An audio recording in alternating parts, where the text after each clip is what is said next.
tatizo la gesi na bloating limekuwa kubwa, alafu kwa bahati mbaya wengi tunatumia solution za muda mfupi. Yes, tunatumia solution za muda mfupi. Utakunywa maji ya moto itatulia. Saa 2 utakunywa maji ya moto kwa sababu unataka kunywa chai. Ikifika saa 6 mchana kwa sababu umekula, tumbo linajaa tena, inabidi unywe maji ya moto. Ikifika usiku unafanya the same thing, haikusaidii chochote.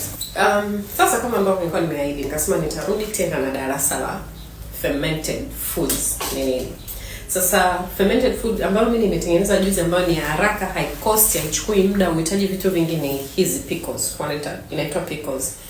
Hizi ni kama nilivyosema, hizi ni matango, kuna kitunguu saumu, vinegar na chumvi na maji. Sasa kwanza nionyeshe nyingine ambayo nimetengeneza ambayo bado inachukua muda. Hii ni sauerkraut, hii ni cabbage tu na chumvi. So na vitu viwili nimetengeneza. Hii nakunywa kila siku kwa sababu haichukui muda. Hii ndo kwanza imemaliza wiki Jumamosi. So Jumamosi itamaliza wiki ya pili mpaka Jumamosi ile inayokuja ya birthday yangu. Sasa basi hizi ni aina 2 za fermented foods, vyakula ambavyo vimechachushwa. Sasa vyakula ambavyo vimechachushwa, tunaongelea vyakula ambavyo vinakuwa na ukuaji wa bakteria. It's about to go down. Hold on. Mwili wa binadamu, mimi na wewe namaanisha, wote tuna bakteria mwilini. Hao bakteria wako sehemu mbalimbali, lakini specifically saizi naongelea bakteria wa tumboni. Yes, tuna bakteria tumboni. Na kwenye science hao bakteria tunawaita, mara nyingi hao bakteria ambao tunaishi nao mwilini na wanasaidia kazi nyingi, wanaitwa normal flora. Hawa hawana effect yote, lakini hawa bakteria hali ya mwili wako itakapobadilika wanaweza kusababishia magonjwa tena makali muda mwingine. Hawa bakteria wanapopungua mwilini watakusababishia matatizo mengi. Mfano, specifically naongelea matatizo ya kwenye digestion, kwenye mfumo wa mmeng'enyo wa chakula. Kuna kitu kinaitwa gut microbiome. Hawa ni bakteria ambao wanaishi kwenye kuta za utumbo, kwenye kuta za tumbo. Hawa bakteria kwa bahati mbaya tunawapata kwenye vyakula kama hivi. Hatuwapati kwenye vyakula fresh. Inanileta kwenye point kwamba kwa sababu tumezungukwa na vyakula fresh, mfano tunakula matunda, tunakula hata wanaofanya diet na wanaokula healthy, tunakula vyakula vile vile ambavyo ni fresh, ambavyo haviongezi hawa bakteria mwilini kwenye tumbo. Na hao bakteria wanapopungua ndio mtu unajikuta unapata matatizo ya mmeng'enyo wa chakula. Kimoja wapo tunaongelea bloating, gesi, constipation.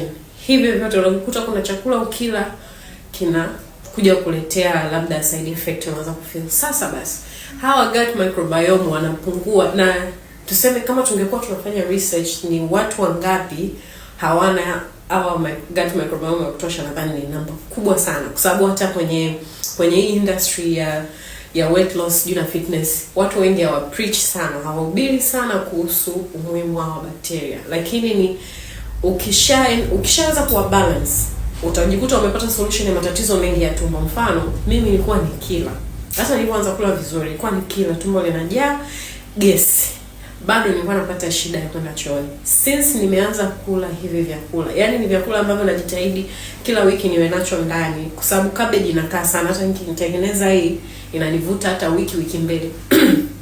So ni moja ya vyakula ambavyo vinanisaidia sana, na sijawahi tena pata matatizo ya gesi au bloating. Na ndio maana nawashauri watu watumie hivi vitu.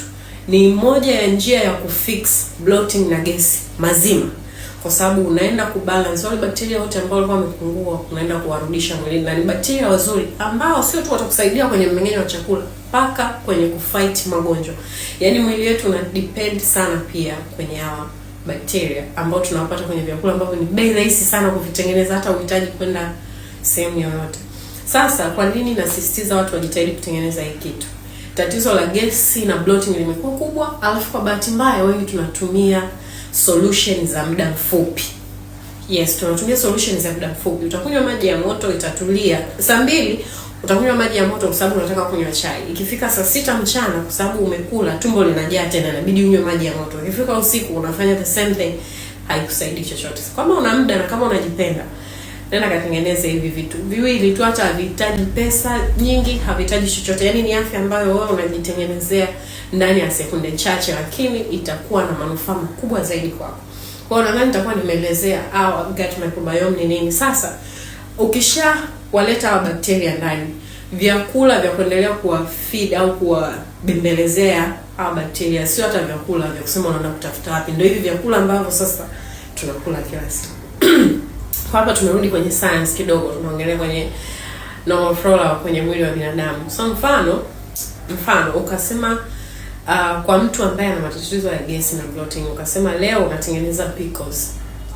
Uanze tu kutumia, sio kama dawa. Hizi hazina kusema sijui ule saa 6, sijui kabla ya kula au ule saa ngapi. Wewe utakapojisikia tu tumbo lako haliweki muda wote kula. Kila siku unapokula dinner au lunch kama uko nyumbani, chukua vipande vitatu vya pickles zako matango, weka. Kwenye mlo wako wa kila siku unaongezea na yenyewe kama mboga au kama snack. Afu utaona matokeo yake. Hii ni experiment ambayo natamani watu wengi muende mkazifanye. Tag your friend, rafiki yako ambaye naye ana shida ya bloating. Kama huwezi kutengeneza, unaweza ukani DM nikakutengenezea, ila utachangia kidogo kwa sababu ya muda na kila kitu. Unaweza kama kwa Dar es Salaam naweza nikakutengenezea nikakutumia. Watu wa coach wa weight loss na nini, natamani waanze kufundisha wateja wao, clients wao umuhimu wa hivi vyakula. Sio kila siku tunaongelea tu detox smoothies, sijui matunda, sijui nini, lakini tunaacha kitu kimoja crucial sana katika mwili wa binadamu. So, kama kuna swali kuhusu fermented foods na gut microbiome ambayo nimetoka kuongelea, acha comment chini, nitakurudia, nisipokurudia au make sure nitajibu au ni DM, tutapeana maelekezo zaidi. Kama kuna point nimemiss, pia weka comment yako hapo chini, tuendelee kujifunza kwa pamoja. So kwa leo nadhani tumecover kwenye hivi vitu viwili. Mimi am very very very healthy sasa hivi. Yaani tumbo langu limeseto sana. Anyway,